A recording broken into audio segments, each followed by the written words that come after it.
and good morning to all of you. માનનીય શાળાના આચાર્ય શ્રી, શિક્ષક મિત્રો, વાલી મિત્રો તેમજ વહાલા વિદ્યાર્થીઓ, સંયુક્ત રાષ્ટ્ર સંઘે 21મી જૂનના દિવસને આંતરરાષ્ટ્રીય યોગ દિવસ તરીકે જાહેર કર્યો છે. આજના આ 7મા આંતરરાષ્ટ્રીય યોગ દિને યોગ જ્ઞાનના અનેરા વિશ્વમાં ઉપસ્થિત આપ સર્વેનું હાર્દિક સ્વાગત છે.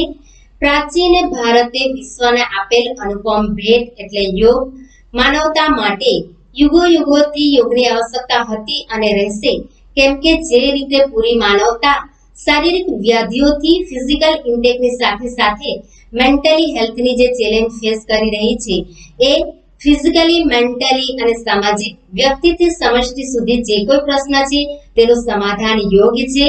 કુદરતી પર્યાવરણમાં બદલાવને કારણે અનેક નવીન વાયરસો ઉત્પન્ન થઈ રહ્યા છે, જે હાલમાં કોરોના જેવી ભયંકર અદ્રશ્ય અને રૂપ બદલવા વાળા વાયરસને કારણે પૂરા દેશ અને દુનિયા માટે ખૂબ જ મોટા ચિંતાનો વિષય બની ગયો છે. આપણે સૌ જોઈ રહ્યા છીએ એનો પ્રકોપ કેવો ભયજનક છે, તેમજ આજના માનવીની બિન આરોગ્યપર ટેવો, આદતો, બિન આરોગ્યપર દિનચર્યા, જીવનચર્યા, પોષણયુક્ત આહાર વિહારના અભાવને કારણે ડાયાબિટીસ, હૃદય રોગ, બ્લડ પ્રેશર જેવા રોગો ખૂબ જ વધી રહ્યા છે, જેમાંથી આપણે આપણી જાતને સ્વસ્થ અને સુરક્ષિત રાખવા માટે આપણે આપણી immunity system, respiratory system, internal system, digestion સિસ્ટમને વધારવા માટે આયુર્વેદિક ઔષધિની સાથે સાથે રોજ યોગા કરવું ખૂબ જરૂરી છે. માનવીનું શરીર જાતે જ દરેક બીમારી સામે લડી શકે છે. આપણા શરીરમાં રહેલ આંતરિક ડોક્ટર ઇનબિલ્ટ રિપેર મિકેનિઝમનો ઉપયોગ કરવો જોઈએ. આપણે જ્યારે આસન, પ્રાણાયામ કે એક્સરસાઇઝ કરીએ છીએ, જેને કારણે ફેફસાની ઓક્સિજન ગ્રહણ કરવાની ક્ષમતામાં વધારો થાય છે, કાર્બન ડાયોક્સાઇડને દૂર કરવામાં મદદરૂપ થાય છે, હૃદયના એક ધબકારા સાથે લોહીનો જે જથ્થો ફેંકાય છે એમાં પણ વધારો થાય છે, માટે શરીરના દરેક ઓર્ગનને લોહી સાથે ઓક્સિજન પહોંચાડી શકાય છે. આમ માનવીની શારીરિક બીમારી અને માનસિક યાતનાનો રામબાણ ઈલાજ યોગ પાસે છે. તો યોગ સત્રની શરૂઆત આપણે પ્રાર્થનાથી કરીશું.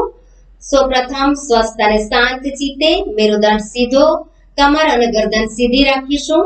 સહજ ભાવે સિદ્ધાસન, પદ્માસન યા સુખાસનમાં બેઠક લેશું. બંને હાથને આપણે જ્ઞાન મુદ્રામાં રાખીશું. જ્ઞાન મુદ્રા એટલે પહેલી આંગળી અને અંગૂઠાની ટોચ ભેગી રહે અને બાકીની 3 સીધી રહે, એ રીતે રાખી આપણે ઘૂંટણ ઉપર મૂકીશું. ધીમેથી આંખો બંધ કરીશું. પ્રથમ 3 ઓમકાર કરીશું. ઓ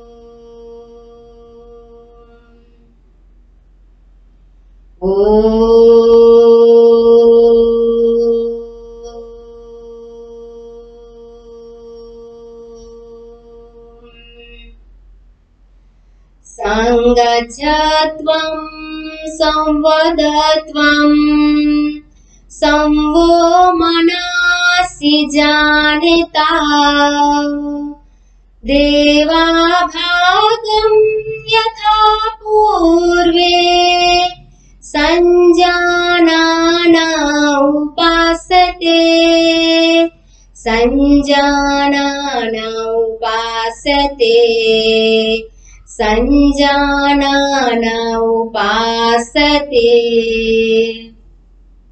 ધીમેથી આંખો ખોલીશું. હવે આપણે પ્રથમ ચાલન ક્રિયાઓ કરીશું.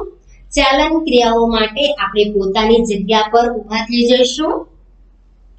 પ્રથમ આપણે ચાલન ક્રિયાઓ કરીશું, એટલે કે સૂક્ષ્મ વ્યાયામ કરીશું, જે શરીરમાં સૂક્ષ્મ રૂપે લોહીના પ્રવાહને વધારે છે. પ્રથમ ચાલન ક્રિયા છે ગરદનની. બંને પગ વચ્ચે 2 ઇંચ જેટલું અંતર રાખીશું.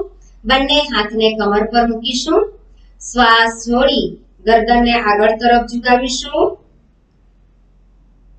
શ્વાસ ભરતા ગરદનને પાછળ તરફ ઝુકાવીશું. શ્વાસ છોડી ગરદન આપણે નીચે તરફ ઝુકાવીશું. શ્વાસ ભરતા ગરદનને આપણે પાછળ તરફ ઝુકાવીશું. શ્વાસ છોડી ગરદન આપણે મધ્યમાં લાવીશું. શ્વાસ છોડી ગરદન આપણે ડાબી તરફ ઝુકાવીશું. શ્વાસ ભરતા મધ્યમાં આવીશું. શ્વાસ છોડી ગરદન આપણે જમણી તરફ ઝુકાવીશું. શ્વાસ ભરતા ગરદન આપણે મધ્યમાં લાવીશું. શ્વાસ છોડી ગરદન આપણે જમણી તરફ ફેરવીશું. શ્વાસ ભરતા મધ્યમાં આવીશું. શ્વાસ છોડી ગરદન આપણે ડાબી તરફ ફેરવીશું. શ્વાસ ભરતા મધ્યમાં આવીશું. ગરદન આપણે રોટેશન આપીશું. ગરદનને આગળ ઝુકાવી જમણી તરફથી ફેરવી પાછળ તરફ ઝુકાવી આપણે ડાબી તરફ ફેરવી નીચે તરફ લાવીશું. જમણી તરફ ફેરવી પાછળ તરફ ઝુકાવી ડાબી તરફ ફેરવી નીચે તરફ લાવીશું. એન્ટી ક્લોકવાઇઝ કરીશું. ગરદનને આપણે ડાબી તરફ ફેરવી પાછળ તરફ ઝુકાવી જમણી તરફથી ફેરવી નીચે તરફ લાવીશું. આપણે જમણી તરફથી પાછળ તરફ ઝુકાવી ડાબી તરફથી આપણે નીચે તરફ લાવીશું. And stop. હવે બીજી ચાલન ક્રિયાઓ કરીશું. સ્કંદ સંચાલન કરીશું. બંને હાથને આપણે બાજુ પરથી સીધા લઈ ઉપર આકાશ તરફ સીધા કરીશું. ઉપર હાથ વિરુદ્ધ હથેળી વિરુદ્ધ દિશામાં રહેશે અને શ્વાસ છોડી આપણે બંને હાથને નીચે તરફ લાવીશું. ફરીથી આ ક્રિયા કરીશું. શ્વાસ ભરતા બંને હાથને આપણે બાજુ પરથી સીધા લઈ ઉપર આકાશ તરફ સીધા કરીશું. હથેળી વિરુદ્ધ દિશામાં રહેશે અને શ્વાસ છોડી બંને હાથને આપણે બાજુ પરથી સીધા લઈ મૂળ સ્થિતિમાં પાછા ફરીશું. આ ક્રિયા આપણે 3 થી 5 વખત કરીશું. હવે આપણે ત્રીજી ચાલન ક્રિયાઓ કરીશું. ત્રીજી ચાલન ક્રિયા સ્કંદ ચક્ર છે. બંને હાથને બાજુ પર સીધા કરીશું. હથેળી આકાશ તરફ ફેરવીશું અને બંને હાથની આંગળીઓને આપણે ખભા પર મૂકીશું. આપણે હાથને ખભામાંથી રોટેશન આપીશું. શ્વાસ છોડી બંને હાથને આગળ તરફથી લઈ પાછળ તરફથી ખભામાંથી રોટેશન આપીશું. આગળ આવતા બંને કોળીઓ ભેગી થશે અને પાછળ જતા શ્વાસ ભરવાનો છે અને આગળ આવતા આપણે શ્વાસ છોડવાનો છે અને પાછળ જતા આપણે શ્વાસ ભરવાનો છે. એવી જ રીતે આપણે પાછળથી આગળ તરફ ખભામાંથી હાથને રોટેશન આપીશું. પાછળથી આગળ તરફ આપણે હાથને ખભામાંથી રોટેશન આપીશું. આ ક્રિયા આપણે 3 થી 5 વખત કરીશું અને આપણે શ્વાસ છોડી મૂળ સ્થિતિમાં પાછા ફરીશું. એવી જ રીતે આપણે ધડને ફેરવવું ક્રિયા કરીશું. ચોથી ચાલન ક્રિયા કરીશું. ચોથી ચાલન ક્રિયા કરીશું. આપણે શ્વાસ છોડી બંને હાથને આપણે ડાબી તરફથી પાછળ તરફ લઈ જઈશું અને શ્વાસ ભરતા બંને હાથને ધીરે ધીરે આપણે મધ્યમાં લાવીશું. એવી જ રીતે બંને હાથને આપણે પાછળ તરફ લઈ જઈશું અને શ્વાસ છોડી બંને હાથને આપણે મધ્યમાં લાવીશું અને વિશ્રામ લેશું. જેને મણકા કે ડિસ્કની તકલીફ હોય તો આ ક્રિયા કરવાની નથી. હવે આપણે 5મી ચાલન ક્રિયા કરીશું. ઘૂંટણ ચલાવવા. બંને હાથ આગળ સીધા ખભાની સીધા જેટલું બંને હાથ ચલતા રાખીશું અને શ્વાસ છોડી ઘૂંટણ પર બેઠક લેશું. શરીરને શૂન્યની મુદ્રામાં લાવીશું અને શ્વાસ ભરી મધ્યમાં આવીશું. ફરી શ્વાસ છોડી આપણે ઘૂંટણ પર બેઠક લેશું અને શ્વાસ ભરતા આપણે મધ્યમાં આવીશું. એક્યુટ આર્થરાઇટિસની તકલીફ હોય તો આ ક્રિયા કરવાની નથી. ઘૂંટણ અને થાપાના સાંધા મજબૂત બને છે. હવે આપણે યોગાસનો તરફ આગળ વધીશું. પ્રથમ આસન છે તાળાસન. બંને આપણે તાળાસન માટે બંને પગ ભેગા રાખીશું અને બંને હાથને આગળ તરફ આંગળીઓને લોક કરીશું. હથેળી બહારની તરફ ફેરવીશું અને શ્વાસ ભરતા ભરતા બંને હાથને આપણે ઉપર આકાશ તરફ સીધા કરીશું. બંને હાથ કાનને અડેલા રાખીશું અને શ્વાસ ભરતા આપણે પગના પંજા પર ઊંચા થઈશું. થોડીવાર આસન ટકાવી રાખીશું અને ધીરે ધીરે શ્વાસ છોડી આપણે બંને હાથને આગળ તરફ લાવી આંગળીઓનો લોક ખોલીશું અને મૂળ સ્થિતિમાં પાછા ફરીશું. તાળાસન કરવાથી ન્યુરોલોજિકલ સિસ્ટમ માટે ખૂબ જ ઉપયોગી આસન છે અને ફેફસાની ઓક્સિજન ગ્રહણ કરવાની ક્ષમતા વધે છે. કરોડરજ્જુથી જોડાયેલી તંત્રિકાઓને ઠીક કરવામાં મદદ કરે છે. હવે આપણે બીજું આસન કરીશું, વૃક્ષાસન. ડાબા પગને ઘૂંટણમાંથી વાળી જમણા પગના સાથળ પર મૂકીશું. શરીરનું બેલેન્સ જાળવીશું.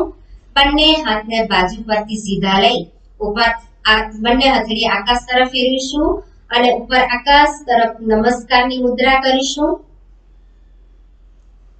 અને શ્વાસ છોડી બંને હાથને આપણે મૂળ સ્થિતિમાં પાછા લાવીશું. એવી જ રીતે આપણે બીજા પગે કરીશું. જમણા પગને ઘૂંટણમાંથી વાળી ડાબા પગના સાથળ ઉપર મૂકીશું. શરીરનું બેલેન્સ જાળવીશું અને બંને હાથને બાજુ પરથી સીધા લઈ ઉપર આકાશ તરફ સીધા કરીશું અને શ્વાસ છોડી બંને હાથને બાજુ પરથી સીધા લઈ આપણે મૂળ સ્થિતિમાં પાછા ફરીશું. ફેફસાની ઓક્સિજન ગ્રહણ કરવાની ક્ષમતામાં વધારો થાય છે. કાંડા, હાથ, આંગળીઓ, સ્નાયુઓ, માંસપેશીઓ મજબૂત અને તાકાતવર બને છે. હવે આપણે પાદહસ્તાસન કરીશું. બંને હાથને શ્વાસ ભરતા ભરતા ઉપર તરફ ખેંચીશું અને શ્વાસ છોડી કમરમાંથી આગળ તરફ ઝૂકી આપણે બંને હાથના પંજા બંને પગના પંજાની બાજુમાં મૂકીશું અને ઘૂંટણને આપણે કપાળ સાથે અડાડવાનો પ્રયત્ન કરીશું અને શ્વાસ ભરતા આપણે બંને હાથને ઉપર તરફ લઈ બાજુ પરથી સીધા કરી મૂળ સ્થિતિમાં પાછા ફરીશું. સાયટિકાનું દર્દ મટે છે, જ્ઞાનતંતુઓની કાર્યક્ષમતા વધે છે, પીઠ અને કમરનો દુખાવો દૂર થાય છે. પરંતુ જેને કમર દર્દ હોય તેને વધારે આગળ ઝૂકવાનું નથી. હવે આપણે અર્ધ ચક્રાસન કરીશું. અર્ધ ચક્રાસન માટે બંને પગ વચ્ચે બંને ખભા જેટલું અંતર રાખીશું. બંને હાથને આપણે કમર પર મૂકીશું અને શ્વાસ ભરતા ભરતા આપણે પાછળ તરફ ઝૂકીશું.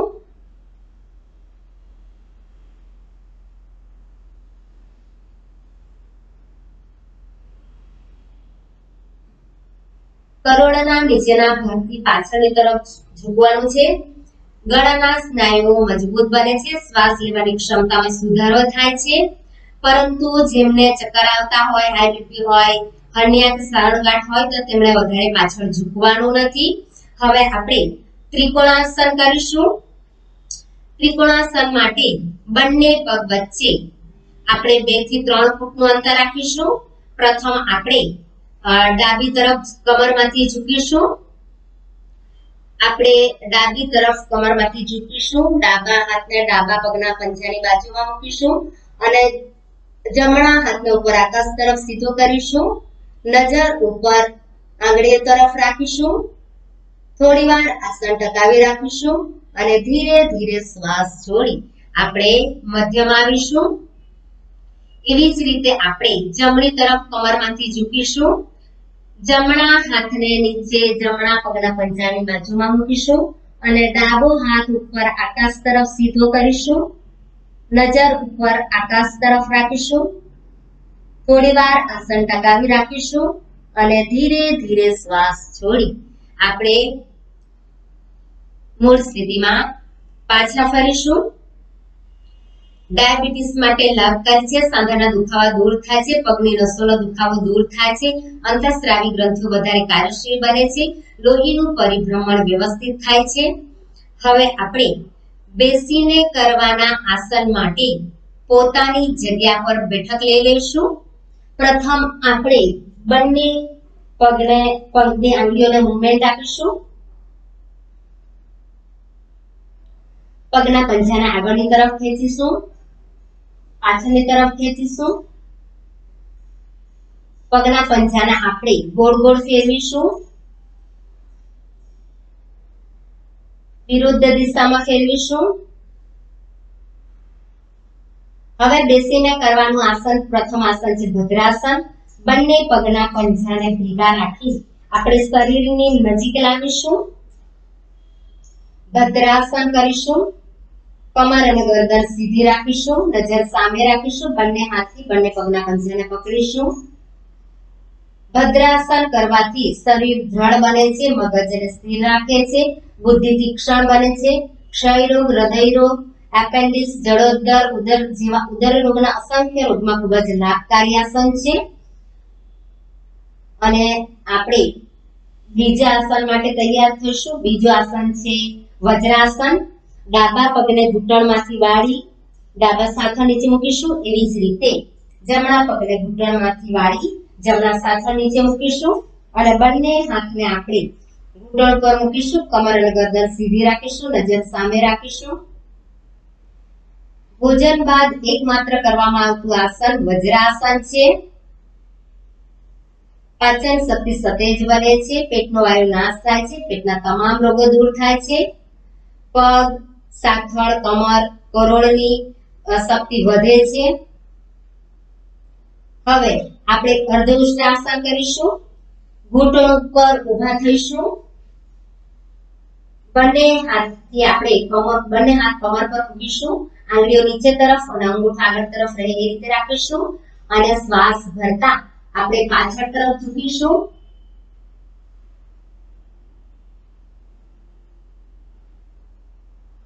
અને શ્વાસ છોડી આપણે વજ્રાસનમાં બેઠક લેશું.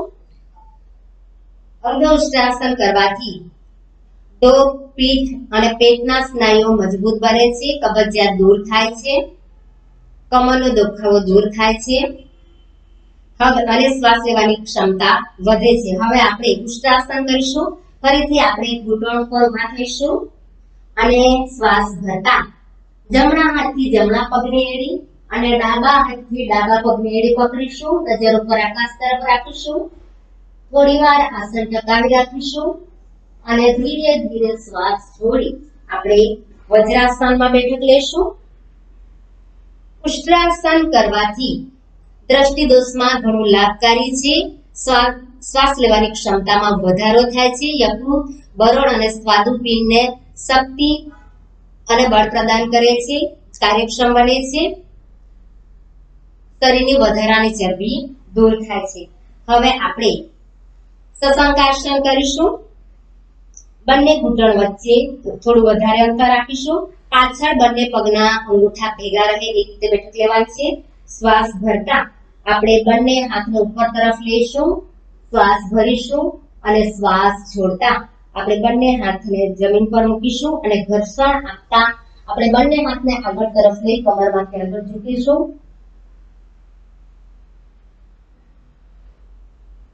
હડપચી જમીન સાથે અડાડેલી રાખીશું અને ધીરે ધીરે શ્વાસ છોડી આપણે મૂળ સ્થિતિમાં પાછા ફરીશું અને વજ્રાસનમાં બેઠક લેશું. સશંકાસન કરવાથી હૃદયને માલિશ મળે છે. માનસિક તણાવ, ક્રોધ, ચીડિયાપણું વગેરે દૂર થાય છે. આંતરડા અને મૂત્રપિંડને બળ પ્રદાન કરે છે. ઓસ્ટ્રિયો આર્થરાઇટિસના દર્દીઓએ સશંકાસન સાવચેતીથી કરવાનું છે. હવે આપણે ફરીથી બંને ઘૂંટણ વચ્ચે થોડું વધારે અંતર રાખીશું. ઉત્તાન મંડુકાસન કરીશું. બંને હાથને બાજુ પરથી સીધા લઈ ઉપર આકાશ તરફ સીધા કરીશું અને બંને હાથને આપણે બંને વિરુદ્ધ ખભા પર મૂકીશું. કમર અને ગરદન સીધી રાખીશું. નજર સામે રાખીશું. થોડીવાર આસન ટકાવી રાખીશું અને ધીરે ધીરે શ્વાસ છોડી બંને હાથને આપણે ઉપર તરફથી લઈ બાજુ તરફથી સીધા કરી અને મૂળ સ્થિતિમાં પાછા ફરીશું. ઉત્તાન મંડુકાસન કરવાથી શ્વાસ લેવાની ક્ષમતામાં વધારો થાય છે. પીઠ અને ડોકનો દુખાવો દૂર થાય છે.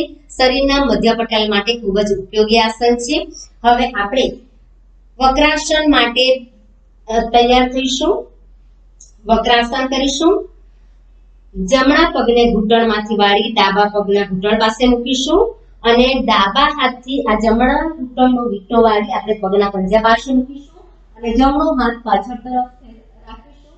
નજર પાછળ તરફ ફેરવીશું.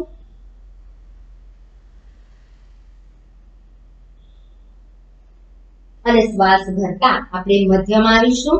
એવી જ રીતે આપણે બીજા પગે કરીશું. ડાબા પગને ઘૂંટણમાંથી વાળી જમણા પગના ઘૂંટણ પાસે મૂકીશું. આ જમણા હાથથી ડાબા પગના ઘૂંટણનો વીંટો વાળી આપણે પગના પંજાની બાજુમાં મૂકીશું અને ડાબો હાથ પાછળ તરફ મૂકીશું. નજર પાછળ તરફ રાખીશું.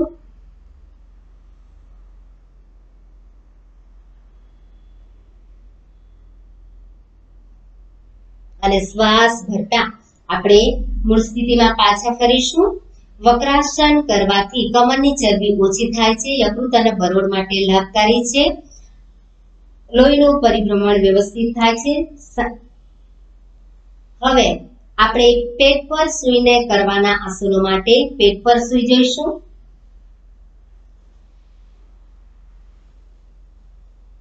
મકરાસનની સ્થિતિમાં આવીશું. મકરાસનમાં એડીઓ અંદર અને પગના પંજા બહારની તરફ રહે અને ડાબા હાથના હથેળી પર જમણા હાથની હથેળી મૂકીશું અને ગરદનને ડાબી તરફ ઢાળી દઈશું. આરામ માટેનું આસન છે. સમગ્ર શરીરને ખૂબ જ ઢીલા છોડી દઈશું. પાચન તંત્ર, ચેતાતંત્ર પર સારી અસર કરે છે. મગજના કોષોનો તણાવ દૂર થાય છે. શરીરમાંથી વાત, પિત્ત, કફ, ત્રિદોષ દૂર થાય છે. મન શાંત બને છે. હવે આપણે ભુજંગાસન કરીશું. પાછળ બંને પગના પંજાને ભેગા કરીશું અને બંને હાથને છાતી પાસે મૂકીશું. શ્વાસ ભરતા આપણે ગરદન ઉપર ઉઠાવીશું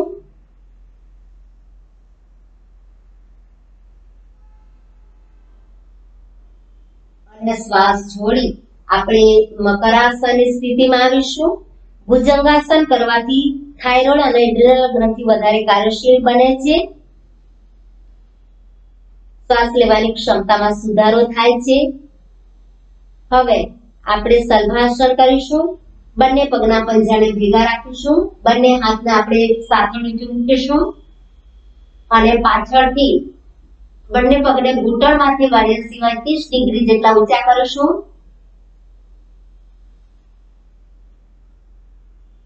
અને શ્વાસ છોડી ધીરે ધીરે આપણે મૂળ સ્થિતિમાં પાછા ફરીશું અને મકરાસન સ્થિતિમાં આવીશું.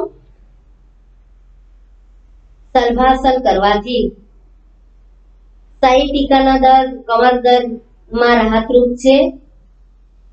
સાંધાનો દુખાવો દૂર થાય છે. અંતઃસ્રાવી ગ્રંથિઓ વધારે કાર્યશીલ બને છે. કરોડના નીચેના ભાગમાં થતા રોગો દૂર થાય છે. પ્રકૃતિજન્ય રોગો દૂર થાય છે. લોહીનું પરિભ્રમણ વ્યવસ્થિત થાય છે. હૃદય રોગના દર્દીઓએ સલભાસન કરવાનું નથી. હવે આપણે જમણી તરફથી પડખું ફરી પીઠ પર સૂઈને કરવાના આસન માટે પીઠ પર સૂઈ જઈશું. પીઠ પર સૂઈને કરવાના આસનમાં પ્રથમ આસન છે ઉત્તાન પાદાસન. બંને પગને ઘૂંટણમાંથી વાળ્યા સિવાય 30 ડિગ્રી જેટલા ઊંચા કરીશું. નજર પગના અંગૂઠા તરફ રાખીશું અને શ્વાસ છોડી ધીરે ધીરે આપણે બંને પગને નીચે તરફ લાવીશું. પગને પછાડવાનો નથી, ખૂબ જ ધીમે ધીમે લાવીશું. નાભી સંબંધી તકલીફો માટે ખૂબ જ ઉપયોગી આસન છે. હવે અર્ધ હલાસન કરીશું. બંને પગને આપણે 90 ડિગ્રી જેટલા ઊંચા કરવાના છે. નજર પગના અંગૂઠા તરફ રાખીશું. બંને હાથ શરીરની બાજુમાં રાખીશું. પગની પાંજરીનો દુખાવો, ઘૂંટણનો દુખાવો દૂર થાય છે. પેટના તમામ રોગો દૂર થાય છે. હૃદય સંબંધી રોગો દૂર થાય છે. ફેફસા સંબંધી રોગો દૂર થાય છે. હવે ધીરે ધીરે બંને પગને આપણે ખૂબ જ ધીમે ધીમે નીચે તરફ લાવીશું.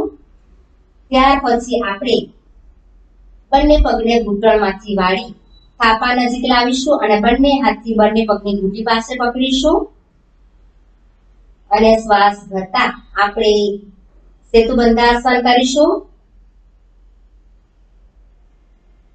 ગરદન અને પગના પંજા જમીન પર રહેશે અને બાકીનું શરીર ઉપર ઉઠાવવાનું છે અને ધીરે ધીરે શ્વાસ છોડી આપણે મૂળ સ્થિતિમાં પાછા ફરીશું.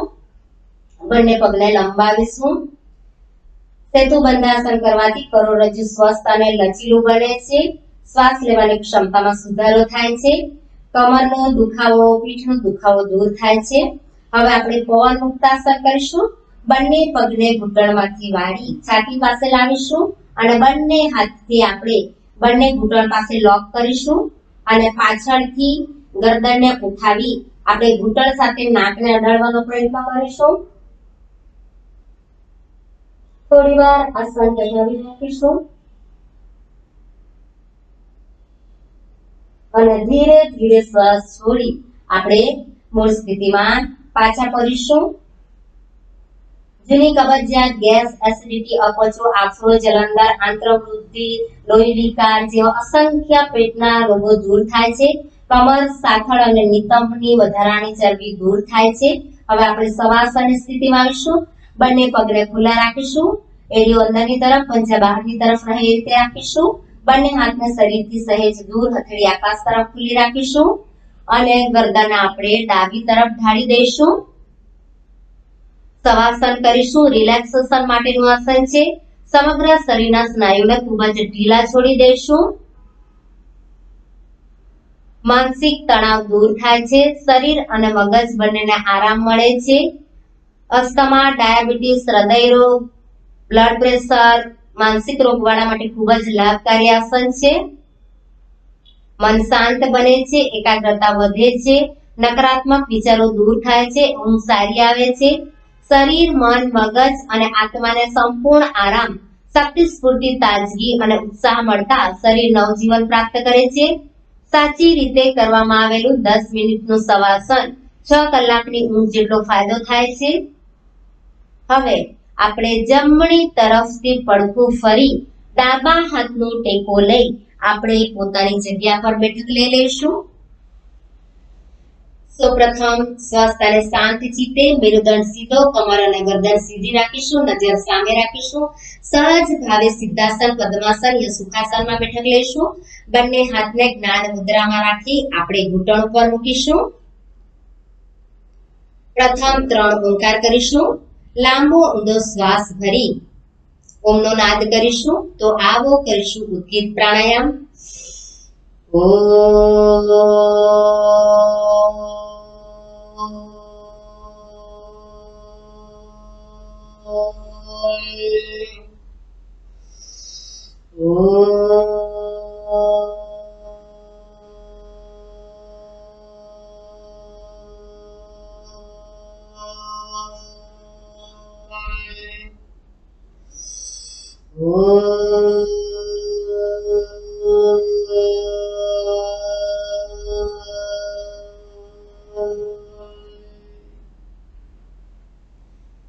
થાઇરોઇડ ગ્રંથિ પર અસર કરે છે. ચેતાતંત્ર કાર્યશીલ બને છે. સમગ્ર શરીર પર ખૂબ જ સારો પ્રભાવ પડે છે. મગજમાં વિશેષ કંપન થતા મગજના તમામ રોગો દૂર થાય છે. હવે કપાલભાતિ પ્રાણાયામ કરીશું. કપાલભાતિ પ્રાણાયામમાં શ્વાસ લેવા પર બિલકુલ ધ્યાન નથી આપવાનું, ફક્ત શ્વાસ છોડવા પર જ ધ્યાન આપીશું. સામાન્ય ગતિ 1 સેકન્ડમાં એક શ્વાસને બહાર કાઢીશું. કપાલભાતિ પ્રાણાયામમાં નાક દ્વારા સહેજ બળપૂર્વક શ્વાસને બહાર કાઢવાનો છે અને એ સાથે જ પેટના નાભી સાથેના ભાગને ધક્કાપૂર્વક અંદરની તરફ ખેંચવાનું છે.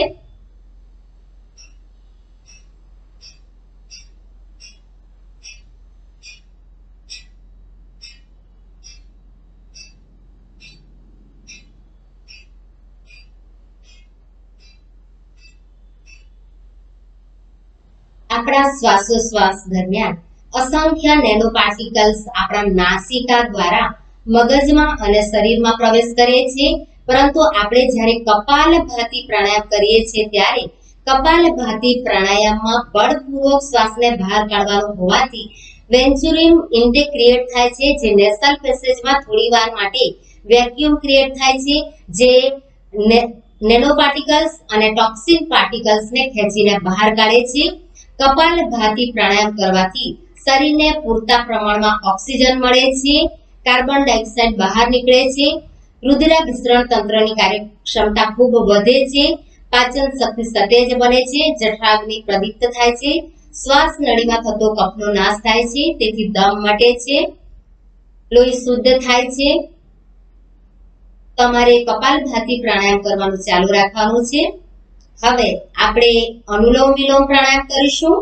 અનુલોમ વિલોમ પ્રાણાયામમાં જમણા હાથનો ઉપયોગ કરવાનો છે અને આપણે જમણા હાથથી પ્રણવ મુદ્રા કરવાની છે અને જમણા હાથના અંગૂઠાથી જમણી નાસિકા બંધ કરીશું, ડાબી નાસિકાથી પૂરેપૂરો શ્વાસ ભરીશું અને પૂરેપૂરો શ્વાસ જમણી નાસિકાથી બહાર કાઢીશું અને જમણી નાસિકાથી પૂરેપૂરો શ્વાસ ભરીશું અને ડાબી નાસિકાથી પૂરેપૂરો શ્વાસ ભરીશું.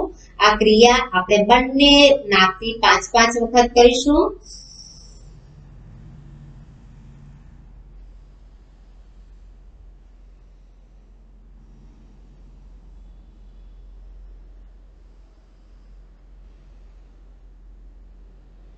અનુલોમ વિલોમ પ્રાણાયામ કરવાથી નાડીઓ શુદ્ધ બને છે, શરીરને પૂરતા પ્રમાણમાં ઓક્સિજન મળે છે, કાર્બન ડાયોક્સાઇડ દૂર થાય છે, શરીરમાં પંચપ્રાણનું સંતુલન સધાય છે, શરીરમાંથી વાત પિત્ત કફ ત્રિદોષ દૂર થાય છે, ડાબા જમણા મગજનો સમાન વિકાસ થાય છે, મન શાંત બને છે અને એકાગ્રતા વધે છે.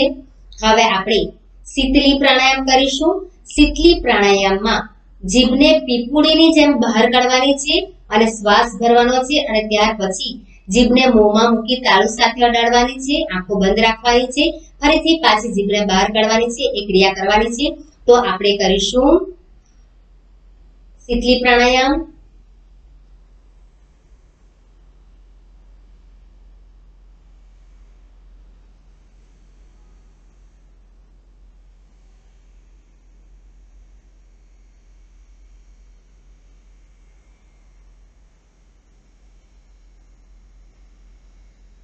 શીતલી પ્રાણાયામ કરવાથી શરીરને ઠંડક પ્રદાન કરે છે. હાઈ બીપી ના દર્દીઓ માટે ખૂબ જ ઉપયોગી પ્રાણાયામ છે. ઉનાળામાં કરવામાં આવે તો ખૂબ જ લાભકારી પ્રાણાયામ છે. શરીરને ઠંડક પ્રદાન કરે છે. હવે આપણે ભ્રામરી પ્રાણાયામ કરીશું. બંને હાથના અંગૂઠાથી બંને કાનના છિદ્રો બંધ કરીશું. પહેલી આંગળી સહેજ ભ્રુકુટી ઉપર મૂકીશું અને બાકીની આંગળીઓ નાકની દાંડી ઉપર મૂકીશું. આંખો પર આંગળીઓનો સ્પર્શ થવા દેવાનો નથી.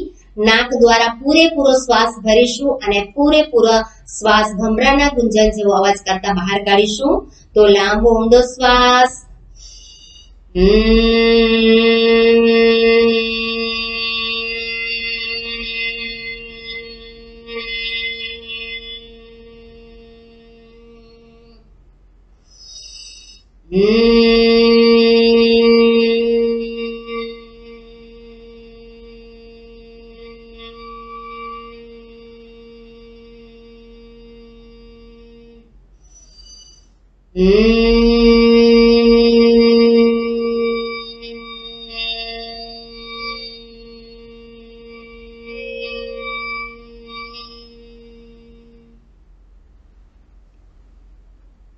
ભ્રામરી પ્રાણાયામ કરવાથી મસ્તકના કોષો પ્રભાવિત થાય છે. માનસિક તણાવ, ક્રોધ, ચીડિયાપણું વગેરે દૂર થાય છે. મન શાંત બને છે અને એકાગ્રતા વધે છે. હવે આપણે ધ્યાન કરીશું. કમર અને ગરદન સીધી, નજર સામે. બંને હાથને આપણે જ્ઞાન મુદ્રામાં અથવા યોગ મુદ્રામાં રાખી મૂકવાનું છે. મન સહજ અને શાંત, નિર્ભીક, નિર્વિચાર, નિર્વિકારની સ્થિતિ સાથે ધ્યાનસ્થ કેન્દ્રમાં ધ્યાન ધરીશું. બંને ભ્રુકુટી વચ્ચે ધ્યાન કેન્દ્રિત કરીશું. પરમાત્માના સ્મરણ કરીશું. પરમાત્માનું સાનિધ્ય નો અનુભવ કરીશું. પરમાત્માનું દિવ્ય તેજોમય પુંજ આપની અંદર પ્રવેશી રહ્યો છે તેનો અનુભવ કરીશું, તેને માણીશું. બ્રહ્માંડની એક નાની પ્રતિકૃતિ એટલે આપણું શરીર. આપણું શરીર વિવિધ રહસ્યોથી ભરપૂર અને ખૂબ જ સક્ષમ બનેલું છે.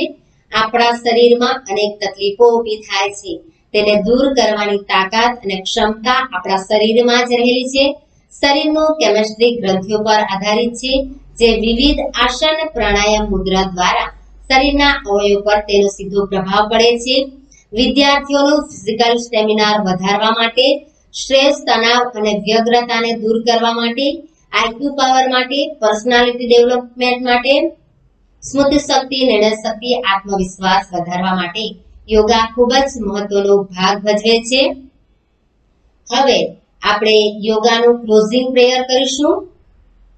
બંને હાથને નમસ્કારની મુદ્રામાં રાખી છાતી પાસે રાખીશું.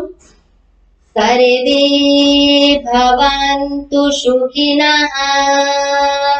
સર્વે સન્તુ નિરામયઃ, સર્વે ભદ્રાણિ પશ્યन्तु, મા કશ્ચિत् દુઃખભાગ્ ભવેत्.